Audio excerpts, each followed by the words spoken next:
Hi, it's Rob. I'm back with our next tip. If you didn't have a chance to open that email talking about the two-part brain, pause and go back and take care of that. That is so important to get that fundamental premise in place in understanding what's going on in the brains and the heads of our loved ones and our children. Once we understand how the brain's working, we can start to open our eyes to what's happening in our society, in this nation, what we call a nation of addicts. Remember how we talked about triggers, and we invited you to identify what kind of triggers your children are experiencing.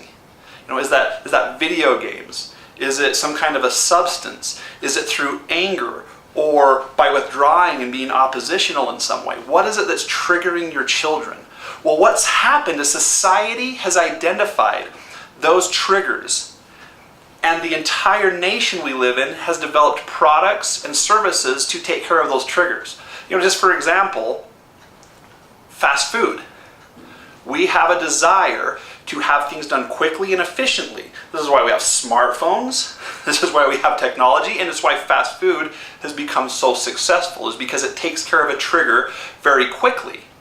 Might not be the healthiest thing, but it's there.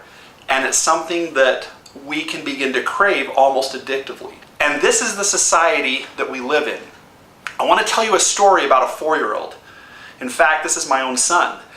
I was watching him one day and he's like, "Dad, I want to watch a cartoon." And I said, "Okay, how do we get that?" And he said, "It's through the Apple TV." And I said, "All right, well, I don't really know how to use that. That's kind of your mom's thing." And I kind of knew how, but not really. And so my son said, "Oh, no, Dad, I got it. I can do it." And I said, "Really?" And he's like, "Yeah, let me show you." He goes and gets the iPhone. He turns it on. He goes and starts scrolling through an app, selects the cartoon that he wants to watch, then turns on the Apple TV, sets it to the right input, and then does this whole mirror to the TV thing. And I'm sitting here, I didn't touch a single thing, and my 4-year-old son was able to be technologically proficient.